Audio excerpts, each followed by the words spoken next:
Hello, friends. Patrick McFarlane here of the Liberty Weekly podcast, coming at you with another episode. This one is 224, and the show notes may be found at libertyweekly.net/224. Returning to the show this week, I have Laurie Calhoun. But before we get into that interview, I want to make a couple notes. The first note being that last week I was at Freedom Fest, had an excellent time, and I want to tell you guys all about it. But for those of you who don't care, I'm putting that at the end of the show, past the interview. So if you do want to hear about that, stay tuned past the interview. Second off, we did have internet connectivity issues during this interview. I've done my best to go clean those up in post and edit them out, but some of them still do exist. But you should listen anyway because Laurie is awesome, and this was a great interview, and I really enjoyed speaking with her. So without further ado, here's my interview with Laurie Calhoun. Thanks. Hello, friends, and welcome to another episode of the Liberty Weekly podcast. I'm your host, as always, Patrick McFarlane. This one is episode 224, and the show notes may be found at libertyweekly.net/224. And on the line, I have Laurie Calhoun returning to the show. How's it going, Laurie? Very well, thanks. How are you? Good. Really glad to have you back on. And today we're going to be talking about your article, The MAD Heist, which appeared on the Libertarian Institute. But we're also going to tie it into a chapter of your book, Real Leaders. That's a chapter of your book, War and Delusion. So how have you been, Laurie? Very well, thanks. Staying busy as usual, as are you apparently. Yeah.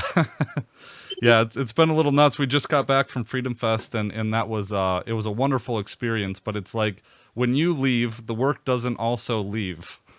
Right. So, yeah. Well, yeah, you wrote this great piece that came out, I think it was a couple weeks ago, and I wanted to talk to you about it.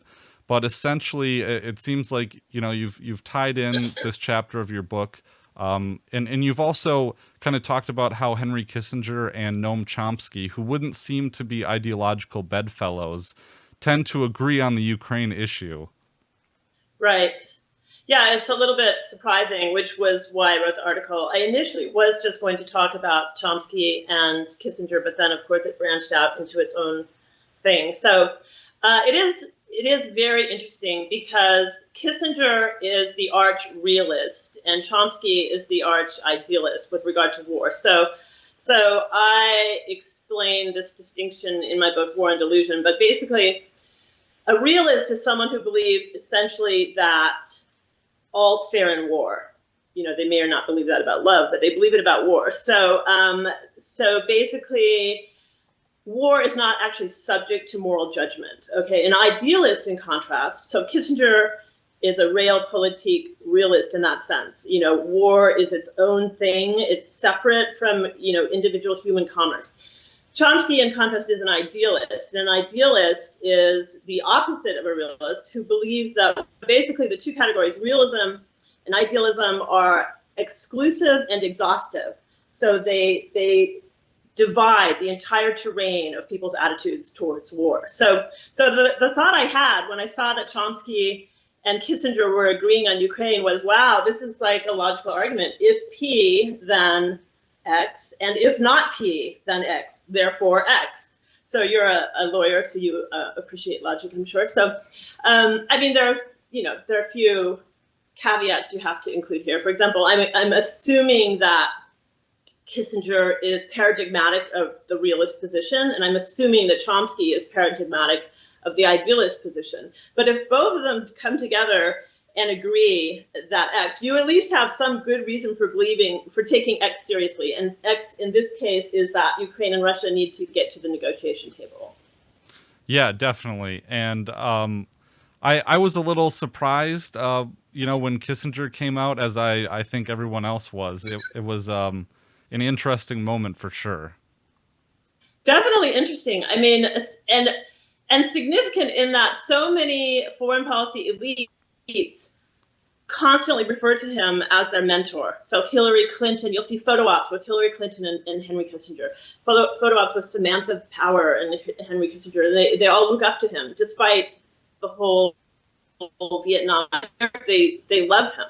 And so when he came out and said basically the opposite of what all of them are saying, it was a little bit shocking. So of course they want to, discredit him. Oh, he's like 99 years old, so they want to ignore him. So the foreign policy elites who want to support the war, of course, now kind of just put Kissinger to the side, and ignore what he has to say. So it's an interesting case because it shows that foreign policy elites are only used expediently. So if they happen to agree with what you want to do, then great, they're on board. You want to get them all over the media. If they disagree with you for some reason, then you just want to kind of hush them up. And so we were talking a little bit about realists and idealists there for a second. And in your book, War and Delusion, you kind of take this position that all these leaders always use moral arguments to try to justify war, but you kind of posit that they're actually closet realists. Do you want to talk about that? Sure. Basically, if you listen to any leader trying to galvanize support for his war, he talks about just war theory. He talks in the idiom of just war theory, says that this is a last resort, it's proportional, it's a just cause, goes through the whole bullet-pointed list of requirements, jus ad bellum and jus in bello. And so it struck me that if you were a realist, what would you do when you want to go to war? And you would do the same thing, because as we discussed actually last time, you don't get people to go kill a bunch of people by saying, hey, let's go on a murdering spree. Because the truth is that most people are not murderers. Soldiers are not murderers. They will go kill if they have been persuaded to believe that it is a just cause and it's a necessary war, et cetera, et cetera, et cetera. And so it struck me when I was considering all these cases, George H.W. Bush, Bill Clinton, it goes on and on. The question arose in my mind, do they actually believe what they say, or are they just using this idiom rhetorically?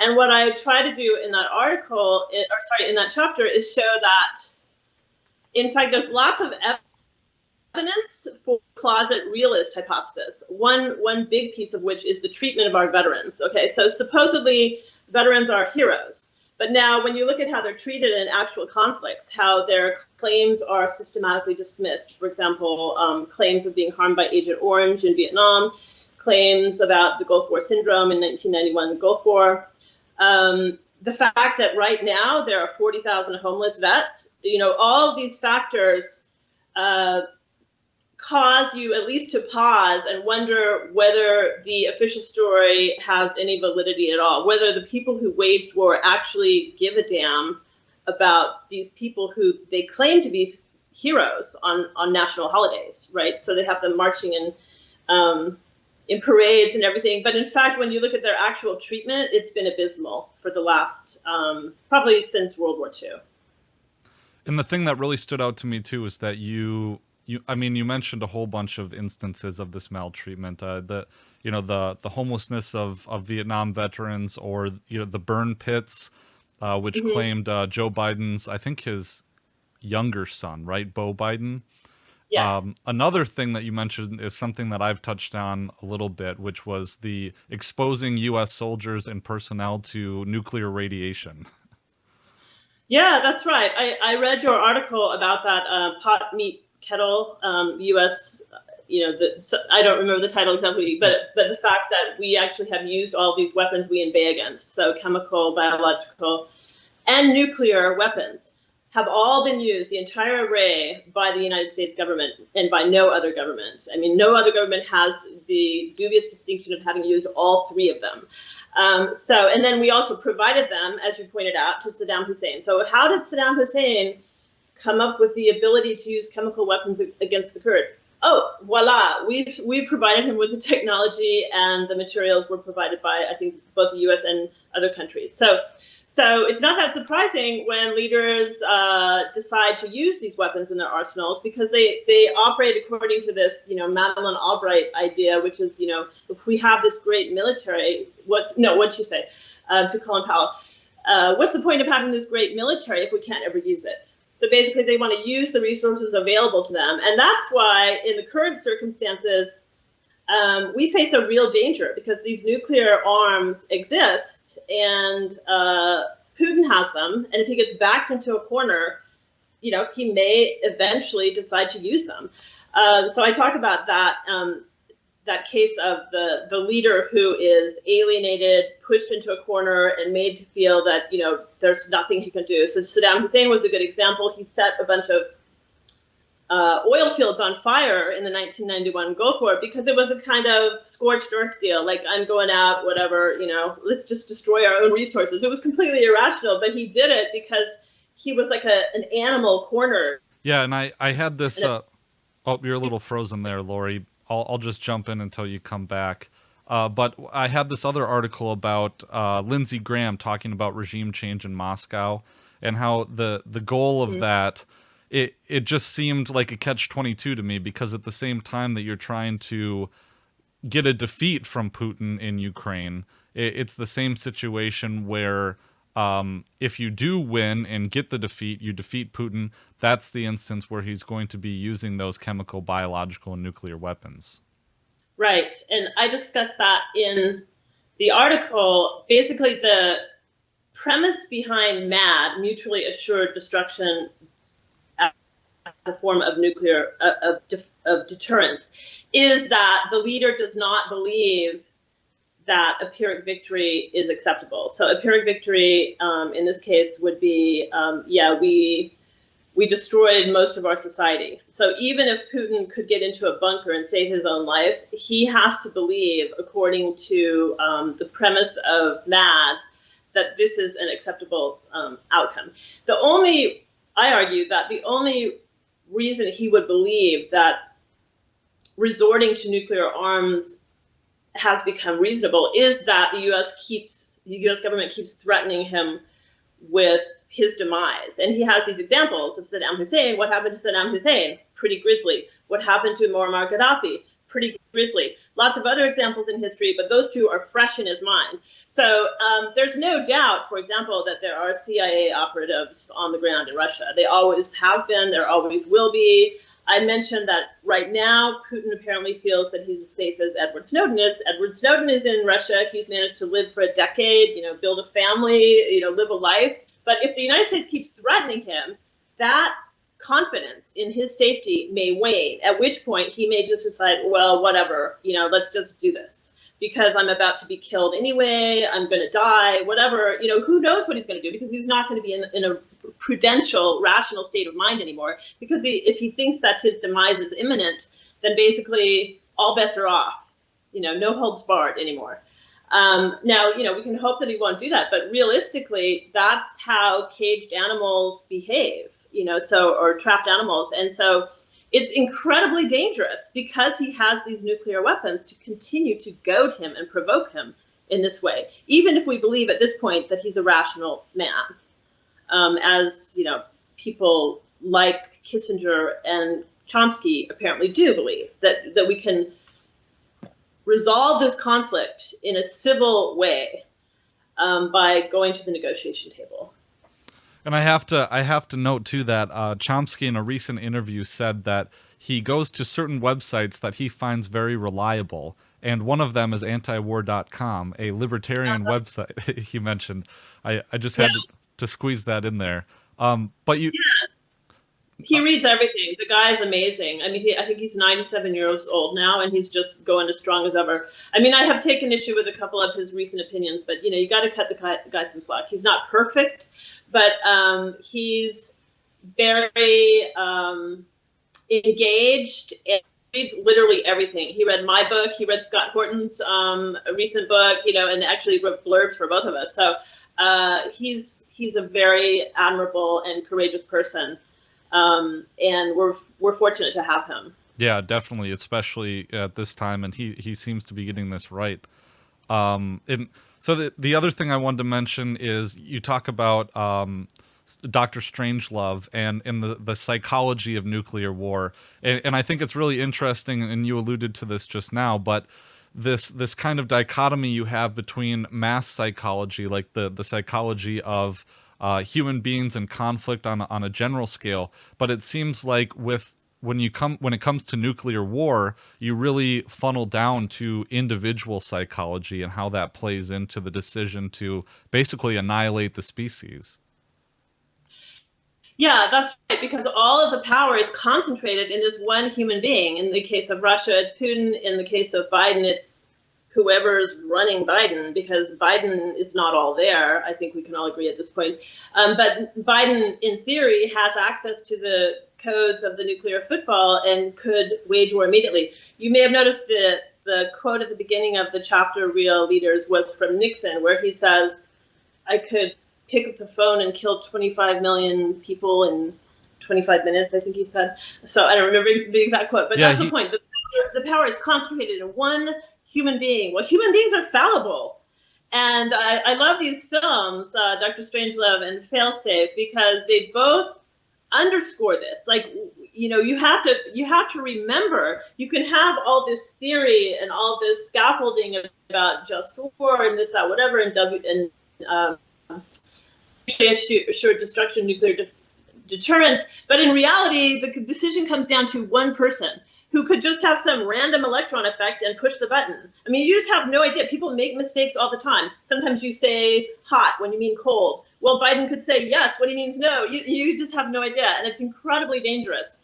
But we've gotten to the point where war has been fictionalized so effectively by the propaganda wing of the Pentagon that people don't grasp the reality of it, especially nuclear wars. So that's one reason why it's great that Scott Horton put together this collection of his interviews about nuclear war, because people just don't grasp it. So, for example, look at the public service announcement from the city of New York that came out recently. It's kind of shocking. This woman comes out and says, so there's been a nuclear attack. What do? Go inside. So I posted on Twitter a picture of the aftermath of the bombing of Hiroshima.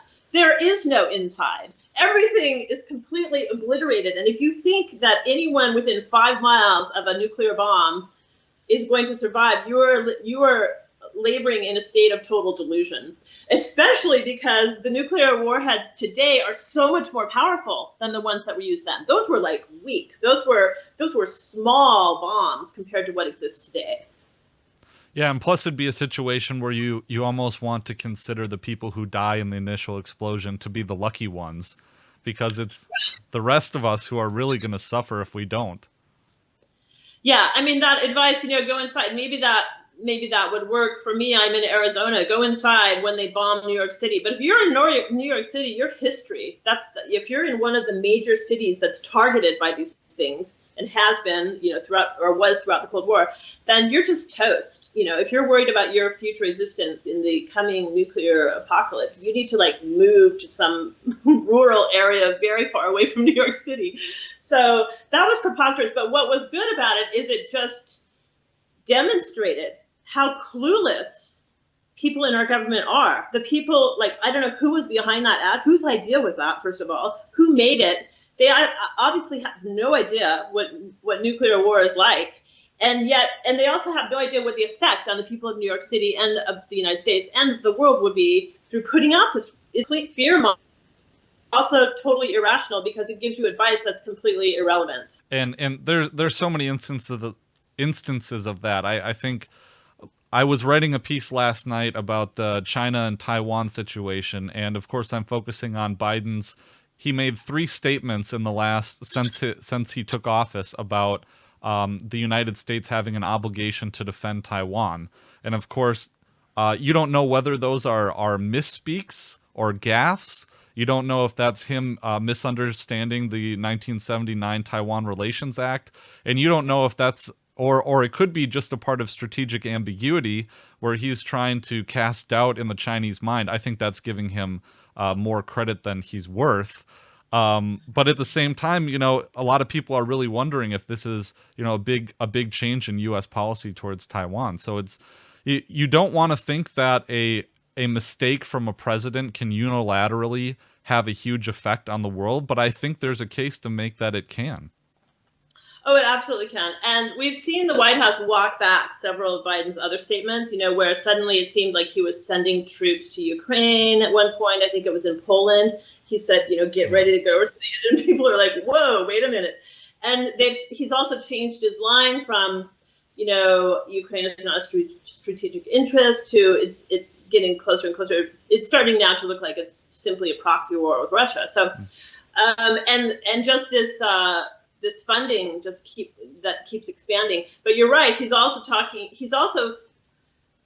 threatening, in a sense, a little bit less overtly, war on multiple fronts. And so one point I make near the end of the article in MAD Heist is that it could be at some point that this is going to backfire and, in fact, be helpful to the world, because other allies may start to recognize that, in fact, it's very dangerous to be allied with this loose cannon country, which we've become. I mean, it's funny. People used to say, oh, Trump is such a loose cannon. But, he would do things like stabilize relations with North Korea, and Biden is just all over the map now. And you're right. It's impossible to tell what is real and what is just bluster and what is just an epiphenomenon coming off of his addled brain. It's impossible to know at this point, and it's very, very frightening. So it doesn't lend itself certainly to any sense of stability at all. And so everyone's kind of on edge, I think, all over the world as a result of these little emotive ejections by Biden. We don't really know what he means. Like I said, occasionally the White House will walk it back, but you never really know what he's going to do. And he does have that power. Until he is removed from office or passes away, he has that power to launch a nuclear warhead. So another thing that you talked about was the role of public opinion in all these situations. And there's something that I think an argument that you touched on in your book that I've heard elsewhere too, notably Dave Smith on Part of the Problem. He says, well, we know that the powers that shouldn't be, or the powers that unfortunately are, that they care about what the public thinks because they spend so much time trying to convince us of the righteousness of their cause.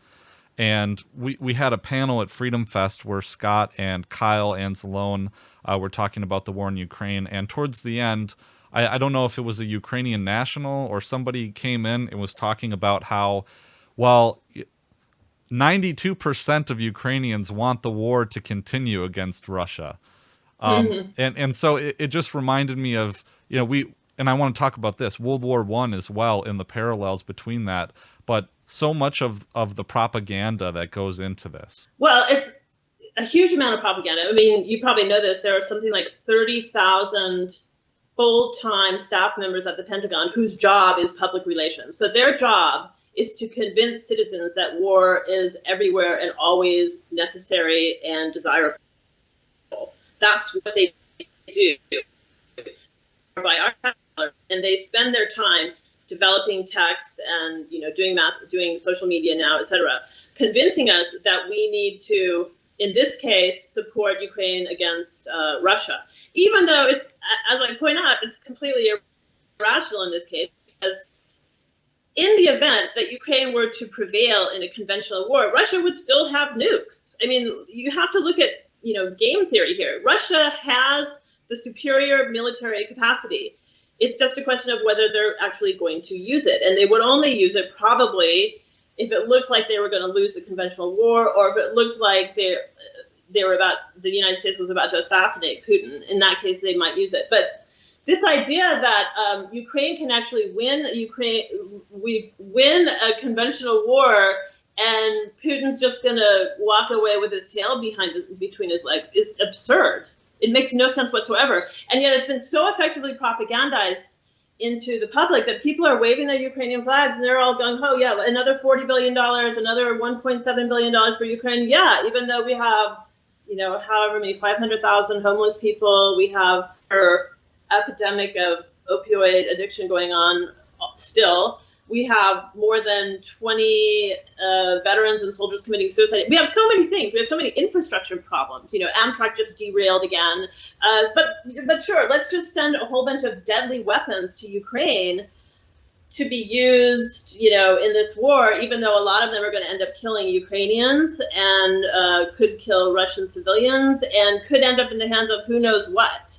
So this is another point I make in the article, is that we provide all of this quote unquote military aid to these countries and then we bolt. So Afghanistan, we left, and the Taliban, ironically enough, inherited all of our military equipment and all of the arms that we left behind. Supposedly the evil enemy, right? We just armed them to the hilt. They're much more powerful than they were before 2001 because they have all this military equipment now. So if they want to oppress, it's like a free-for-all for them at this point.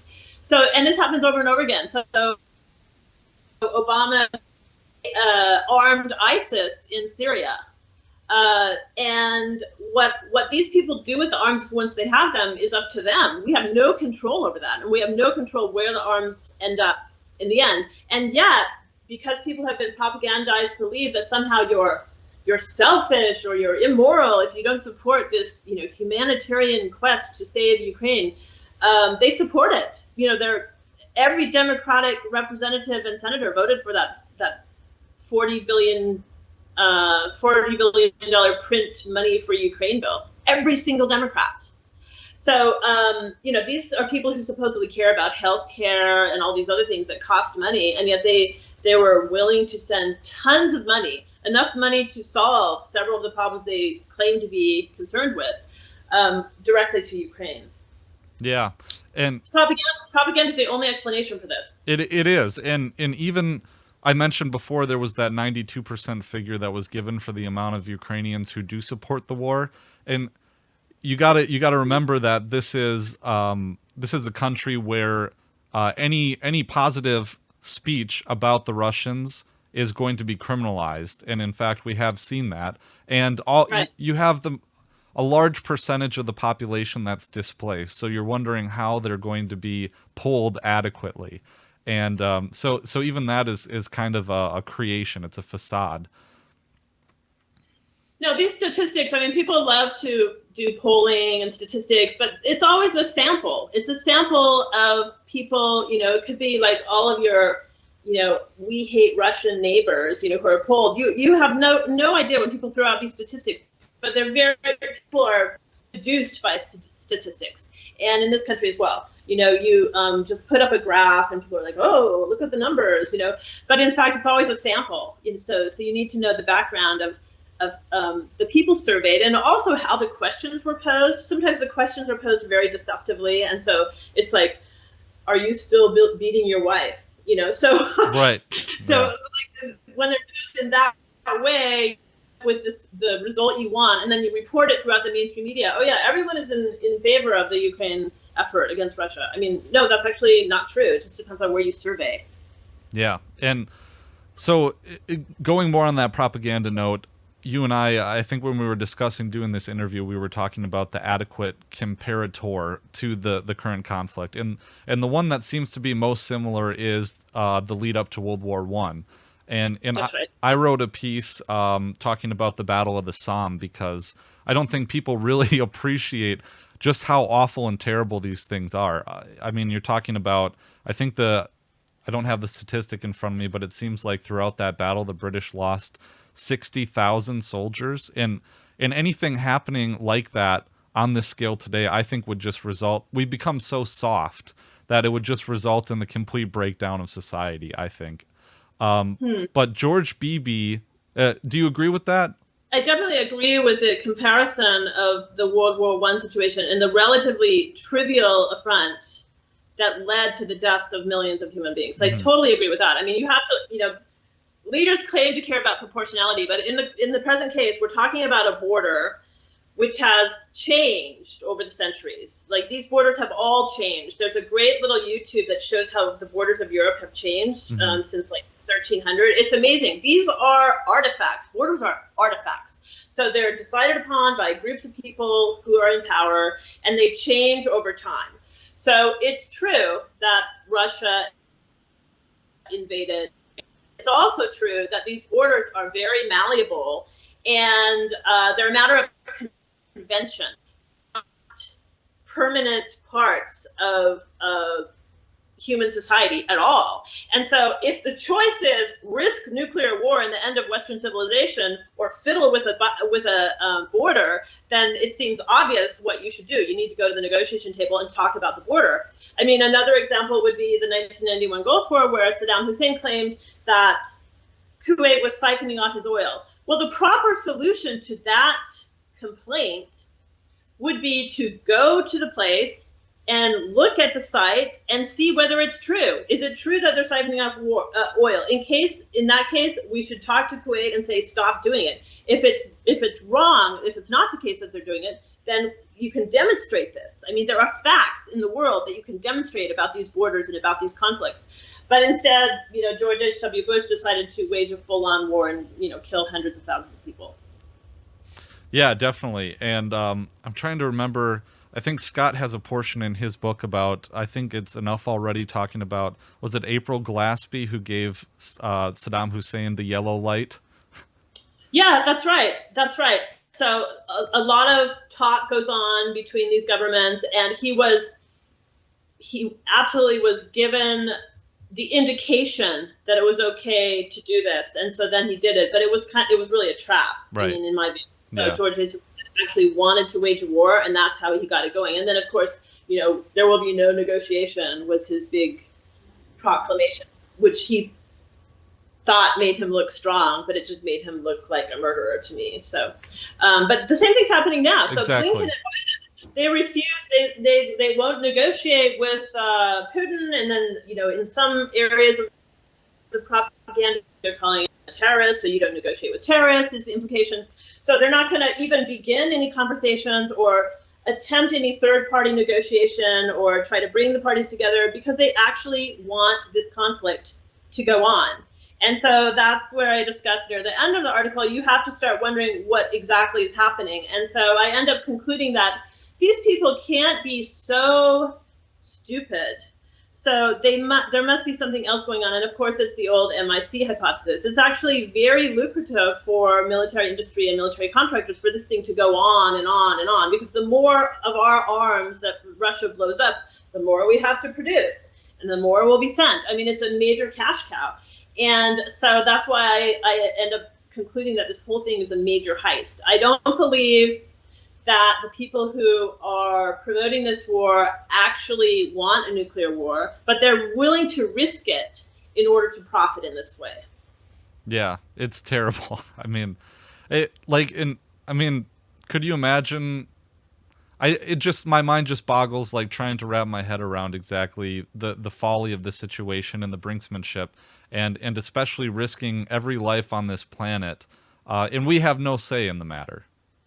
It's really discombobulating, and I don't want to say it's a conspiracy, but it's almost like they're trying to shut down anti-war people. It's like so horrible that at some point you're just like, whatever, I'm going to go for a run or go play the piano or something, because it's just so awful. Like, you can't even wrap your mind around all of the stuff that's going on. It's such a dangerous situation, and it seems so out of control. I mean, I know that this was a strategy, during, I guess, the 60s and 70s to try to get people to just tune out, turn off, and not engage. But I think what we have to do as good anti-war, continue to write, and continue to reason with our fellow citizens, even the ones who have been taken in by the propaganda, and just as respectfully as possible, try to get them to see that there are other ways of seeing it beyond what they grasp on their television, which at this point is the Ministry of Propaganda. Right. Yeah, exactly. And again, that's, like you said, that's not always an easy task, because at times it just seems like it's so overwhelmingly bad that it is. So you have to keep some perspective on it, and just remember that it seemed this bad also, I think, in Vietnam for anti-war people. I mean, I think, and also during the height of the Cold War, people were, they were telling school children how to hide under desks. All these public service announcements were going on all the time. I mean, I can't really imagine what it was like to live through that, but people did live through it. We managed to survive it, and I think we can get through this if we're lucky, and enough rational people just continue to stand up against this. I mean, it's disconcerting, to say the least, that the Congress is so willing to approve any and every allocation of anything called defense. So the House of Representatives just approved an $840 billion defense bill, so giving Biden, I think, $40 billion more than he asked for. And this is on top of all the money we're sending to Ukraine. So it's completely out of control. It seems like we don't really have people representing us anymore in Congress. There are a few people, we have obviously, Thomas Massey and Amash and Rand Paul. But aside from that, it's like we have these people who call themselves progressives, and they're like, yeah, waving their flags, their Ukraine flags. Like that's a higher priority than the people dying in the streets here. I mean, it's crazy. Hey everybody, welcome to the portion of the show where I tell you how you can help support this content. It is at my new membership website, libertyweekly.club. And I know I've been announcing this, but I left Substack, rolled out a new membership website that operates the same way. You get content through your email address, but there's also a web page, libertyweekly.club, where you can go and read the articles. And it works really great so far. Just a couple of hiccups in terms of trying to figure out how to use free previews for people who are just signed up to the free newsletter.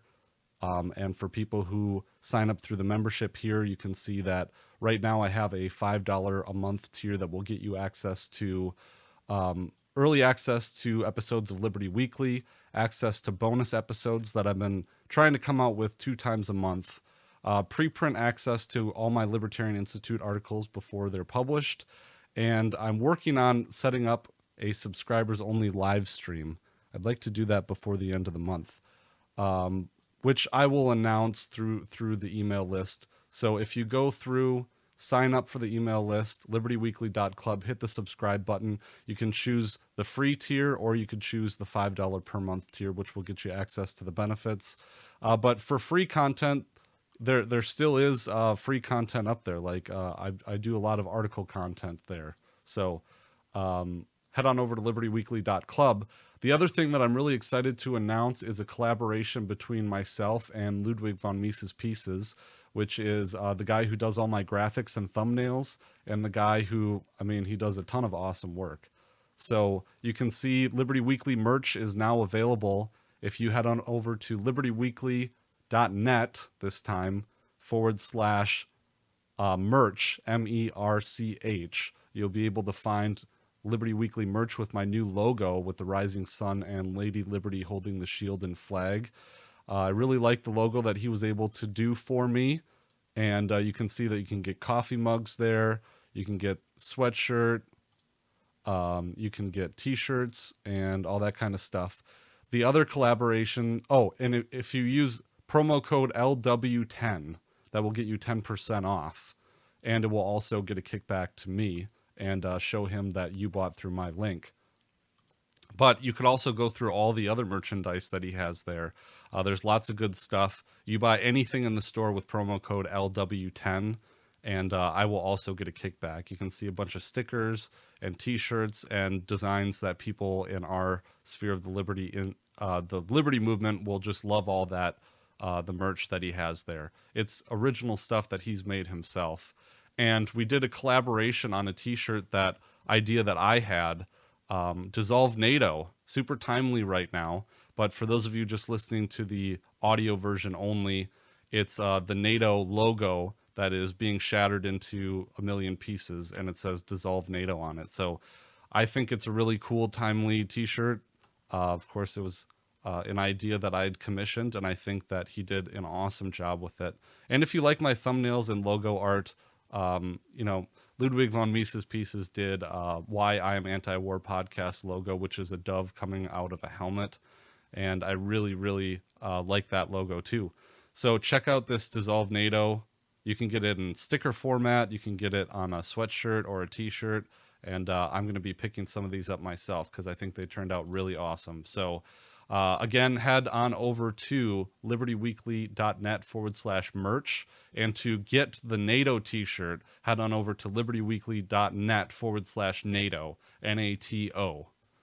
All right, so that's all the stuff I got for you guys this week. Thanks everyone for subscribing, all the members at libertyweekly.club. Really appreciate it. You really help me afford all the hosting costs and to upgrade my equipment and all that kind of stuff too. So, all right, thanks. Peace. Maybe this leads me, maybe this is a jumping off point too. In your book, you also discuss Machiavellianism. And I was wondering, how that might play into all this. Yeah, Machiavelli is an interesting figure. Many people know Machiavelli's name, and they associate him with the thesis of realism, all is fair in love and war. But when you actually read Machiavelli, he has a more nuanced take about things. He seems to believe in morality, but he believes that if you're going to succeed as a leader, you have to violate the moral rules. Now and then. And so his view is basically it's a conditional. If you want to succeed as a leader, you are going to have to break some moral rules, some moral principles. Now, he doesn't say that it should be a moral leader. Sorry, should be a leader. He doesn't say, oh, you should be a leader. He says, if you want to be a successful leader, this is what you're going to have to sacrifice. And we've seen this, throughout history. I mean, Socrates himself actually said, if I had gone into public life, I would never have survived. I have a whole article about this, about dirty hands. Okay, so the whole idea, like, do you have to sacrifice moral principle in order to succeed in public life? And I end up arguing that you kind of do, because either you're a deontologist in which your principles are not to be compromised on the basis of potential consequences, or you're a consequentialist, in which case the people you consider change when you become an administrator. So when you're an administrator, like right now, your moral circle, so to speak, is probably your family. Okay, but when you become an administrator, you're making decisions that are based on a certain circumscribed group of people, which is different than you have done as a private person. So because the circle is different, so you're focusing, if you're like a U.S. leader, you're focusing on the people of the U.S. as opposed to the people of Yemen, for example. So your calculations are going to be about what's the action I should take to maximize the happiness of the greatest number when my constituents are Americans. In fact, they're not Americans. They're like a small group of oligarchs at this point. But in theory, it would be an American leader represents the American people. And that's why you see these leaders who are willing to go kill thousands of people in other countries, because they don't weigh their interests in the way as equal to the interests of their constituents. And the reason is because they were elected to serve the people of this country, not the people of Yemen or Pakistan or Iraq or any of the other places where they just go kill a bunch of people. So there's definitely a conflict. It's not complete self-delusion when people talk about dirty hands. It's absolutely a conflict, because if you go into public life, you agree to maximize the interests of. So if you want to be just like a moral person, you should actually care about all of humanity, not just like this small little club of people who happen to be living on a piece of land that you happen to have been elected to be the president of. So I argue that, in fact, dirty hands is a real phenomenon, but there's always this choice, which is not to go into public life. Okay, so to not have governments where these individuals have the power to make these sorts of decisions. So I find that in the law too, with attorneys who are handling cases that, either it's a murder or it involves millions of dollars in some kind of like big truck accident or something like that. There are really difficult decisions that have to be made that do have like tremendous implications for certain parties. And on some level it seems, and I've found this too with people like Madeleine Albright who are making these decisions, it seems like they have an air about them that, well, I'm above everyone else because I'm grappling with these large decisions, and their moral judgments don't apply to me. Mm-hmm. Well, that's all part of the American exceptionalism thesis, that somehow the existence of the United States is such a positive for the world that we can tolerate all these mistakes along the way. When you look at the actual foreign policy history of the United States, I mean, you can't point to a victory in recent history, certainly. I mean, World War II was a clear victory, but after that, I mean, none of these are really victories. And actually, I am writing another essay right now where I talk about this example where some people would say 1991 Gulf War was a victory, and it would have been if history ended in 1992. But what happened is it led to everything that happened afterwards. So the grievances of Osama bin Laden, like it or not, he had grievances about our occupation of Middle Eastern territories and our slaughter of innocent Iraqis, and as a result, 9/11 came about. So if George H.W. Bush had never waged war on Iraq in 1991, then there's some reason for believing that the terrorist attacks of September 11, 2001 would never have taken place, in which case there would never have been the 20-year war on terror, etc. So I believe that this whole episode, this bloodbath that we've witnessed in our lifetimes, began in 1991.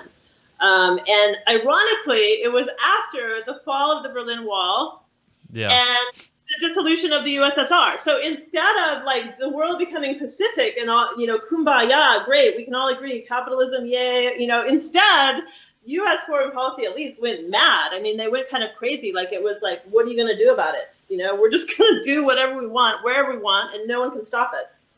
So it's sort of sad, actually, what happened since the fall of the USSR. And this is a point I make up front in a MAD Heist, is that people seem to have forgotten why the Soviet Union was our enemy. Russia is capitalist now. I mean, there's no call for these extreme weapons of mass annihilation or the threat of the end of Western civilization, when what's at stake is a small piece of land, a small border between two countries. This is not a question of freedom versus slavery. This is like an argument over a border. And using these mighty weapons of annihilation, or even threatening the use of these mighty weapons of annihilation, is just insane at this point. But again, because war has been so effectively fictionalized, people just don't process it. The people who made the NYCPSA, they don't actually know what nuclear war is. They've never been to the Hiroshima War Museum. I guess it's called the Peace Museum. But yeah, go there, look at those pictures, and tell me that New York City is going to have any survivors. It's just not going to happen. Right, and there's the triviality of the border issue and like the arbitrary lines on a map, and at the same time, the actual, I think, motivations for the war, things like NATO expansion, but also this multipolar world order, is just something that doesn't really matter to the average person. I mean, my neighbor doesn't even know about these things yet, let alone, really being concerned about Russia and China being under the yoke of U.S. imperialism, or being part of our financial system, or having some kind of parallel system where they do the exact same things just in a different way. You know what I mean? Right. Well, I mean, my take on this is that people have been, in a way, poisoned by all this Russiagate narrative in the media. It's gone on for 6 years. Yeah. So people see Putin as the boogeyman now. So he's like evil, he's Hitler, whatever. So they don't even remember history. Actually, Russia is not the USSR anymore. And instead they think of Putin as this evil guy, and the evil and irrational enemy. You can't reason with it. All you can do is go to war, according to this picture, which is of course propaganda. So you're right. People don't understand even why NATO exists. I mean, it's remarkable. What has NATO done since the fall of the USSR? Well, they took out the country of Libya, the government of Libya, and left it in shambles. That's one thing they did.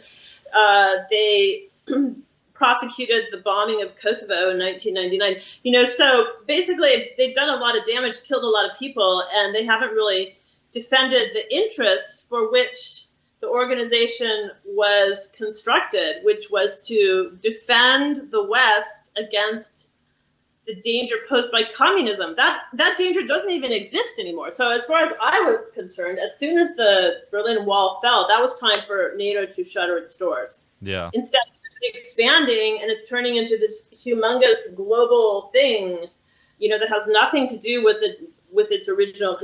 You mentioned earlier, like the whole modern nightmare beginning in 1991, and the leaders. I wanted to mention too that, and it seems like there's that famous video of Dick Cheney. He's being interviewed, and he's asked about, well, why didn't you march all the way to Baghdad in the first Gulf War, in the Gulf War? And he says, well, it would have been a disaster. You would have had parts of Iraq flying away, and who do you replace Saddam Hussein with? And so it seems like there's some comprehension of exactly what they're doing, Yeah, it's interesting because sometimes they just completely change their stories. So, for example, for all these years, we had to get rid of the Taliban, okay? And then suddenly, overnight, we're leaving. and Taliban's going to be in power again, and they just sort of wave their hands and move on to the next thing. Right. So, yeah. It's really remarkable, in fact, when you look at the amount of money that was expended throughout the war on terror. I mean, Julian Assange actually talked about this, I think, in about 2011. He said he maintained that the war on Afghanistan was effectively a money laundering operation, which seemed a little outlandish at the time that he said it to a lot of people. But now when you look at it, we actually retreated and left the Taliban in place. So it kind of looks like he was right when he said that. Because what was the purpose of all that? The expenditure of all that money, the deaths of all those people, the maimings, the destruction of so many families, families whose head of household was taken out, children left orphaned. I mean, all the horror and the misery, and not even to mention the terrorism of just like constantly being under threat of death, throughout the Middle East, particularly with lethal drones. And so what did we get out of that is the question. And the answer is nothing. Actually, we got nothing. So the publication of Fool's Errand, I was like, it's too bad the government didn't read this book like 5 years ago or 4 years ago, because this is exactly what Scott Horton maintained, that the whole initiative was a fool's errand. And it looks like the U.S. government eventually admitted that it was. So there's that quote that Afghanistan is the place where empires go to die. Well, maybe that's what's happening right now, because it really looks like we're in decline. And on the one hand, that's a good thing. But on the other hand, we always have the dangers inherent to any government that possesses weapons capable of annihilating all of Western civilization, all of civilization, what am I saying? So. Right, and the unpredictability of it, it seems that a person who is the most desperate person is the most unpredictable person. Absolutely, and the most dangerous, right? There's nothing, what have you got to lose? That's what scorched earth policies are all about. We're not going to leave anything behind for the victor, so take with me before you pick me out. So that's the danger that we're facing, and it's a little bit shocking that people in high places who forge these policies are so devoid of a clue regarding the utter dangerousness of what they're doing, the recklessness.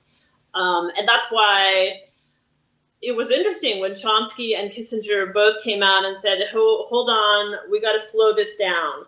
I mean, Kissinger in particular said, this is going to get out of control fast. If it isn't tempered in the next couple months, it's just going to snowball. Those are my words, not his, but he effectively said something. This is because he understands how these things evolve. They get worse and worse. So your example of World War I is really good. I mean, you start out with some it was bad. Someone killed someone. Okay. So the remedy is to go allow millions of young men in the prime of their life to be slaughtered, in the most horrific of ways over a period of many years. I mean, that's just beyond. That's beyond the realm of sane. You're not talking about anything even remotely proportional. When you're comparing millions of lives to a couple of lives, it doesn't matter. Maybe the initial act that led to World War I was a negative thing, yes, but you have to find some way of addressing it that is proportional, to use the idiom of the paradigm I reject, just war theory. But, at least it's common sense, right? You don't, I think there's an author, an anti-war author, who once said, you don't address someone's theft of your washcloth in a shower by murdering him. Right. Yeah. It just doesn't make any sense. So, that's what we're doing here. People are taking risks that are they will affect all of us, and they could affect all of us. All it takes is a mistake. It's not even the case that we need to have some evil enemy ready to push the button. Mistakes can happen. Well, in touching more on the World War I comparison, it's like, okay, well, we have, I cited that article in Responsible Statecraft, talking about I think there are 2 or 3 lessons. One is the lesson of these entangling alliances that draw people into conflicts. Because you do have something that's relatively minor. Well, I mean, I guess the assassination of the heir to the throne. But What you also have is the continuation of the conflict, the disproportional response, but the wrapping up of the conflict, which is an even bigger lesson, I think. Well, if you could be bigger than the fear of entangling alliances. But as this thing moves forward, and perhaps Putin, he's in a situation where it seems like Scott has talked about this, where he might have to go all the way to the Dnieper River. And once he kind of creates this buffer zone in eastern Ukraine, what is he going to be left with? I mean, how is he going to manage this area of Ukraine that he's carved off that has a lot of ethnic Russians in it? But what is the rump state that he's leaving behind? And moreover, if the Western powers succeed in this war, are they going to try to punish Putin to the point of the German Empire after World War I and create a situation where we're just going to revisit this in another decade or so? I mean, pessimistically, I think that's highly likely because punitive approaches dominate our foreign policy. I mean, even after you can research the whole fall of the Berlin Wall and the dissolution of the USSR, all the things that went on afterwards.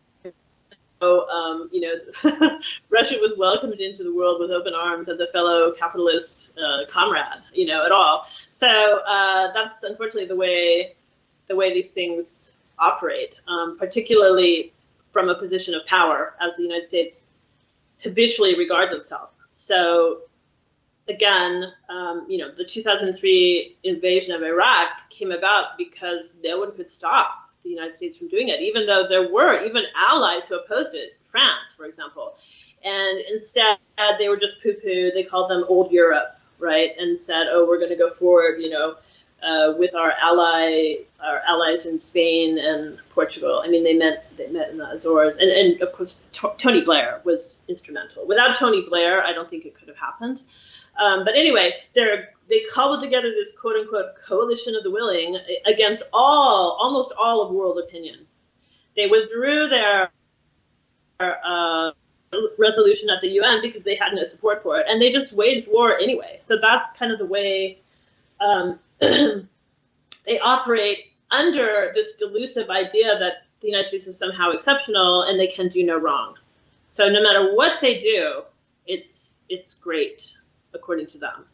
So you see people celebrating. I mean, you actually see this in the promotions of all these people. People who come up with disastrous foreign policy initiatives, such as what happened in Libya, and then they get to head up a whole institution. So Samantha Powers, like USAID. Of course, USAID is a cutout for CIA, so maybe that makes sense. But they just get promoted. And when Madeleine Albright passed away, everyone lauded her about what a great stateswoman she was. Yeah, but look at what she did. I mean, that the consequences to human beings of what she did, and that they want to hold her up as some great leader because she upheld American values. Well, at some point, people are just going to recognize that we're not upholding American values. We're not defending democracy and freedom by tyrannizing people with war. War is the most tyrannical of means.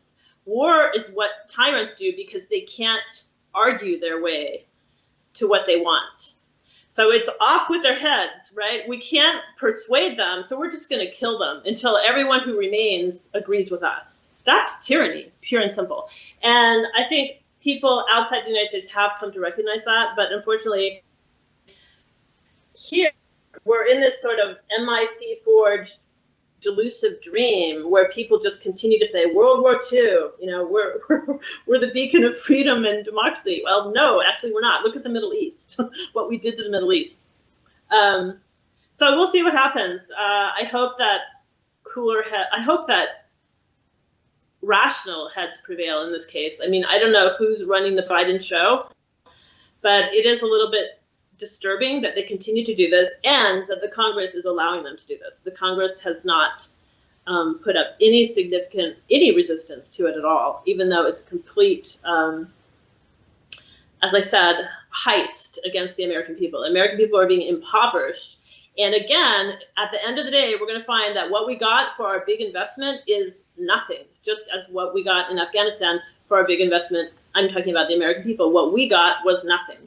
So yes, military industry and military contractors were enriched through that 20-year war on terror. But what did we get? We have a huge deficit at this point.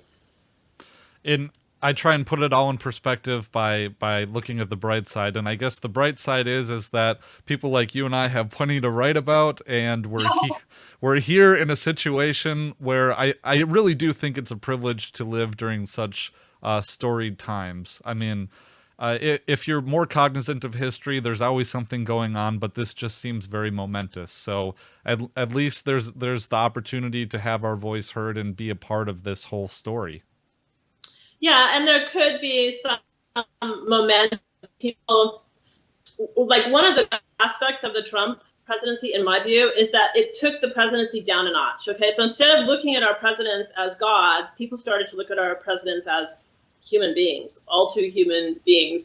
And now Biden is the same way. So we had this kind of really erratic, chaotic guy, Trump, very blustering, reality TV person, which, by the way, Zelensky also was a television Dancing with the Stars star. So basically, we have these television celebrities who rise to the level somehow of leader. And so this is actually good from my perspective, in that we need to stop thinking of our leaders as somehow divinely ordained, as was believed for centuries throughout the reign of the just war paradigm, and which is still accepted today.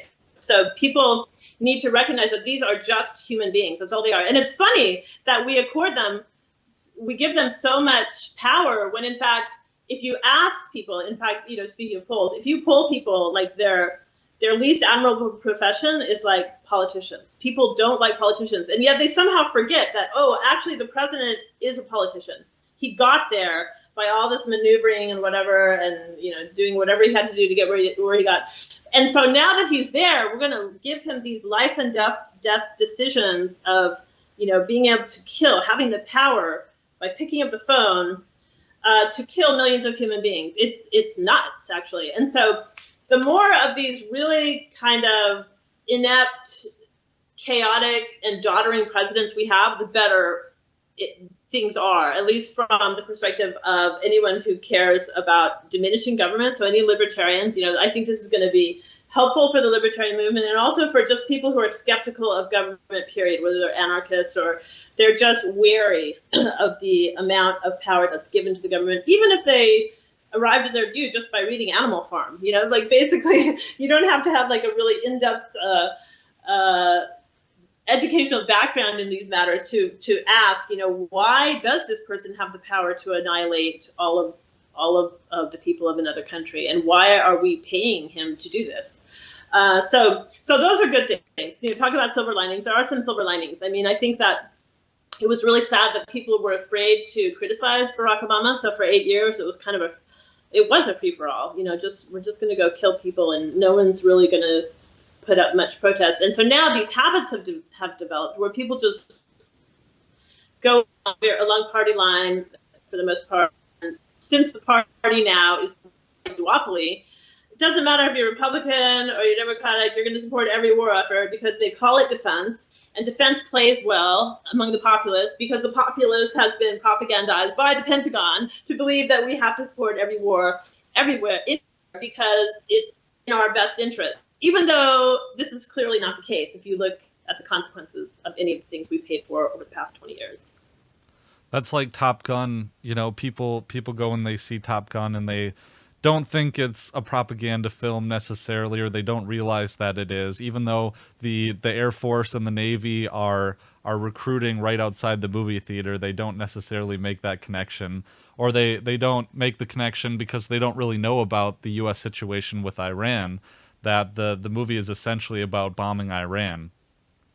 Okay, so what I'm saying is I on the propaganda front in 2013 with the ratification of the Smith-Mundt Modernization Act, which legalized propaganda by the U.S. government against U.S. citizens. So I think it's much, much worse. I don't think it's my imagination. I think that since 2013, it's become much, much worse. So you have folks like John Brennan, who's always making the media circuits. John Brennan former drone killing czar and CIA director is telling us what we should believe about Russia and this, that, and the other thing. And he was constantly screaming about Trump during the Trump years. And then he ended up getting, I think, a position at a university. I mean, this guy's a killer, and yet he's out there on the television and people are listening to him. He's being interviewed by Nicole Wallace and all these people. And so it's hard to see how we get out of that, because anyone who's allowed to speak on TV basically already chose the party line. And since any opposition is really marginalized and we're really out there on the fringes, we have to use social media and try to get messages out in other ways. And as tech becomes more and more sensorial, it becomes even more difficult, So like when I send a tweet, it's only shown to 22 people, so, Right. So, I mean, I don't have tons of followers. I'm not like a big social media person, but it's like, what's the point? It's like, if they're exerting this sort of control over social media as well as the big screen, the television screen, how do we break through to people? And I think it has to be on the underground level. You have to organize communities on the ground and try to just stand up to these forces. I mean, I think people have to be elected on the local level and on the state level who will oppose some of these policies. You'll see this now and then. I think the state of New Hampshire is doing some good things. Yeah. But it's hard when everyone who turns on their TV is getting the same message, and everyone who picks up a newspaper is getting the same story. It's become more and more challenging. So I guess, I'll agree with you that it's not a boring time to live, because there are big challenges ahead of us if we want to maintain control of the world as a place for freedom and flourishing. I always think about it this way, especially with the podcast, because I've tried to say that, everyone should have a podcast. I don't care if the market for it is just saturated. Doesn't matter to me, because if you think about it, if you just have a small show, you get maybe 50 downloads per episode. That's you having an intimate discussion or a one-way discussion with 50 people. And if you think about how many people you talk to intimately within a whole entire year, face to face, you might never achieve 50 people. Right.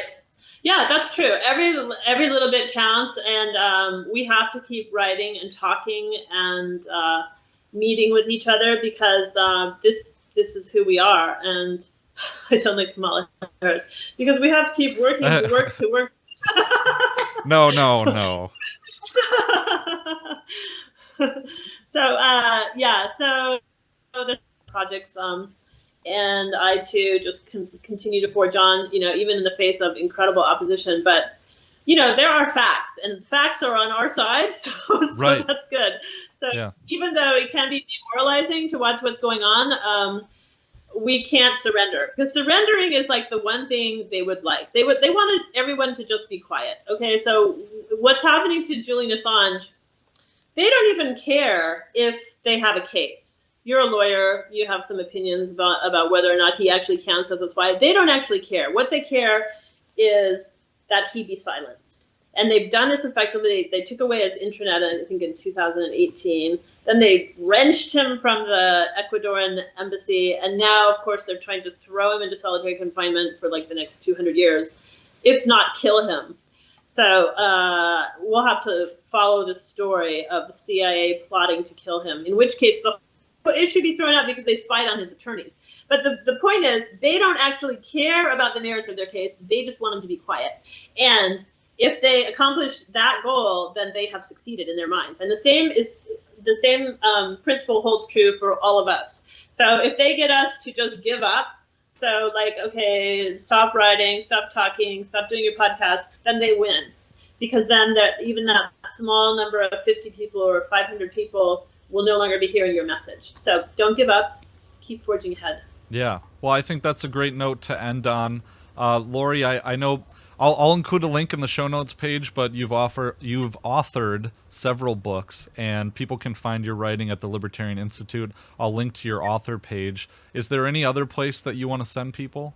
They could go to my blog, which is primarily about my drone assassination book, the first one. I'm working on a second one, but it's the book is called We Kill Because, and the blog is called thedroneage.wordpress.com. So that's where a whole bunch of stuff is kept together, a publication list, my interviews, etc. are linked. So and some blog articles. I have some overlap now between the Libertarian Institute and my blog, because whenever I write about drones, I post that also at my drone blog. So drones are a really important topic, and it has been completely overlooked. So I'm going to be issuing another book on this topic, because we have to discuss this. I mean, as a society, we can't just let this be normalized through habituation. We have to actually examine it as a society and ask whether this is who we want to be, remote control killers. Yeah, and as a corollary, you and I also need to discuss it. And that book is in the mail. It's okay, awesome. Yeah. It's been coming for like 2 weeks now. I didn't get any, it wasn't, an Amazon Prime, whatever. So it was a private seller. Oh, so you got it from Bloomsbury. Okay, so yeah, that's great. I would be really happy to discuss that with you anytime I made books. They did like no marketing of that book. I mean, I think because they liked Barack Obama, which is so sad, because it's very critical of Barack Obama, because he's really the one who normalized assassination. But it's an incredibly important topic. You can like Barack Obama and say, yeah, he actually made a big mistake in this case. Yeah. So I would be really happy to go through the arguments of that book with you. And as I said, I am planning to publish another book on the topic, because I think it's so important. And we never had a national debate about this at all. It just sort of flew by over those 8 years, and now people think that that's part of war, even though it's actually, intentional, premeditated homicide, which is empirically indistinguishable from murder. I mean, we're executing suspects without indictment, much less trial, on the basis of totally circumstantial evidence. It's an atrocity, actually. Yeah, an abomination. And you and I have discussed this, but my interest in the psychology of killing and this movement towards doing it remotely, removing the human psychology element from it, whether you remove them remotely or you chemically condition them or you automate the process to machines, which I think is the ultimate end goal.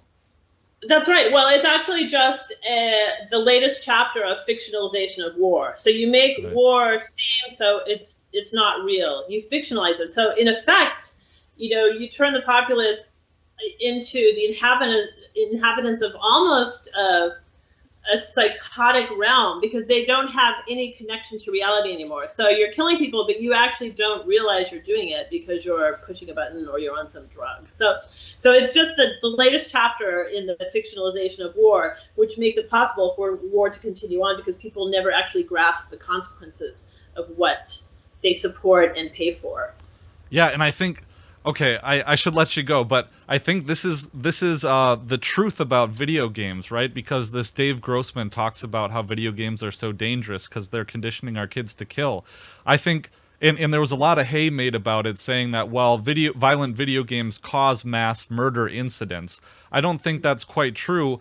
Into the point where I think what it really does is it lowers our inhibitions to taking life, so that when given the opportunity or put in the military and given a gun and prompted to go kill, our inhibitions are lower. It's not that it creates murderers that spontaneously go out to kill people. That's just my private thesis.